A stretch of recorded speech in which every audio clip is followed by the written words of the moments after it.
So let's discuss the attachments on the scapula. So this is the dorsal aspect of the scapula. Okay, now these are the attachments on the dorsal aspect of the scapula. The first is the supraspinatus. The supraspinatus arises from the medial two-third of the supraspinous fossa. Okay, whenever you see red, it means that it is originating. So the supraspinatus originates from the medial two-third of the supraspinous fossa. Remember, I told you that the spinous process divides the dorsal aspect of the scapula into a small supraspinous fossa and a large infraspinous fossa. So the next one we are looking into is the deltoid. This is the deltoid, and the deltoid originates from the lower border of the crest of the spine. Okay, it originates from the lower border of the crest of the spine. So let's go over to the trapezius. This is the trapezius. The trapezius is inserted. Remember, it is painted blue. So the trapezius is inserted into the upper border of the crest of the spine, okay, and into the medial border of the acromion process. Not just the crest of the spine. This is the crest of the spine, and this is the medial border of the acromion process. Remember that the acromion process is a continuation of the spinous process. Now let's go back to the next attachment, which is the levator blue. So that means it is inserted. So this levator scapulae is inserted along the dorsal aspect of the medial border of the scapula. Remember that this is the medial border, and this is the dorsal aspect of the scapula. So it's inserted at the dorsal aspect of the medial border of the scapula, okay, from the superior angle up to the root of the spine. Good. So that's where the levator scapulae is. Now the rhomboideus minor is also inserted, not originated, is inserted into the medial border of the scapula, okay. So it's inserted into the medial border that's opposite to the root of the spine. As you can see, that's where the rhomboideus minor is inserted. Now this is the rhomboideus major. The rhomboideus major is inserted into the medial border, okay.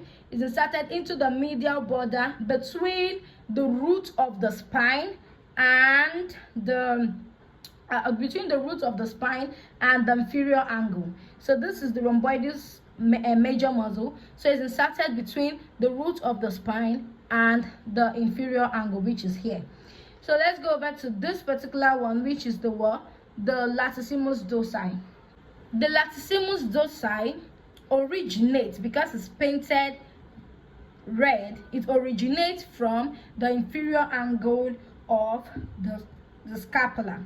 Then the teres major is also painted red, which simply means it originates. So this teres major arises from the lower one-third of the rough strip on the dorsal aspect of the lateral border. Remember, this is the lateral border. So we are done with the medial border, we are done with the superior border. So we are going over to the lateral border. So after that, let's go over to the infraspinatus. The infraspinatus is also painted red, which means that it originates or arises. So this infraspinatus arises from the medial two-third of the infraspinous fossa, okay, including the lower surface of the spine. So that's where this muscle originates or arises from.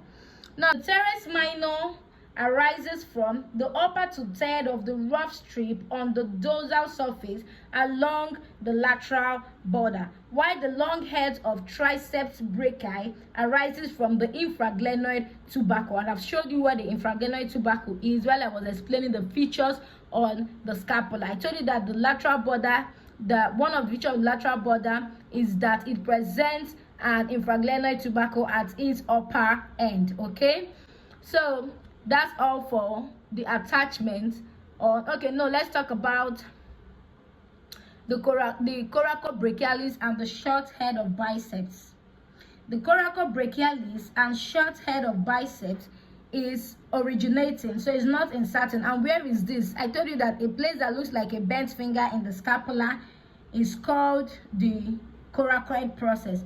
So the coracobrachialis arises from the medial part of the tip of the coracoid process. So the medial part of the tip of the coracoid process. So that's where it's originating from. Then the short head of biceps also has the same coming from the coracoid process, but from the lateral part. Okay, the short head of bicep comes from the lateral part of the tip of the coracoid process, while the coracobrachialis comes from or arises from the medial part of the tip of the coracoid process. The glenoid labrum is a fibrocartilaginous rim attached around the margin of the scapula. So let's take it all over. So these are the attachments on the dorsal aspect of the scapula. Talking about the attachment on the costal aspect of the scapula, the first one we are having is the inferior belly of the homohyoid. So the inferior belly of the homohyoid arises from the upper border near the suprascapular notch. Remember that I said that this is the suprascapular notch, which is one of the features that is seen at the superior border of the scapula. So that is for the inferior belly of homohyoid.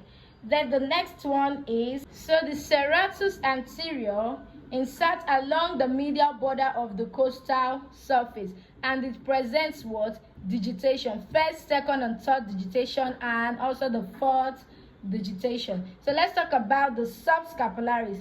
This muscle arises from the medial to third of the subscapular fossa. So this is the subscapular fossa that is seen at the costal aspect of the scapula. The long head of biceps brachii arises from the supraglenoid tubercle, and the short head from the lateral part of the tip of the coracoid process, as I've explained initially at the dorsal aspect. So in the dorsal aspect, you see the short head of biceps brachii, but at the costal surface, you see the long head of biceps brachii. And they have different origin. The long head originates from the supraglenoid tubercle, while the short head is from the lateral part of the tip of the coracoid process. So we've already talked about the deltoid, the origin of the deltoid. Head of triceps brachii arises from the infraglenoid tubercle, as I've said initially, at the dorsal aspect of the scapula. Now, having talked about the muscular attachments, their origin and their insertion, we are going to be looking into the ligaments. So we have the pectoralis minor muscle inserts into the coracoid process of the scapula. Over to the processes on the scapula.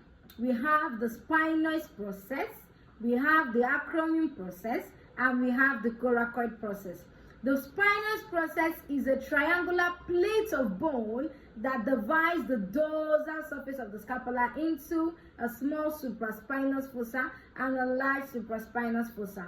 That's not all. The spinous process also has 3 borders and 2 surfaces. It has an anterior border, which is somewhat at the dorsal surface of the scapula. Then it has a posterior border that has 2 lips, the upper lip and the lower lip. Then it has a lateral border that forms the spinoglenoid notch. Then it has 2 surfaces, anterior surface and inferior surface. So that's for the spinous process.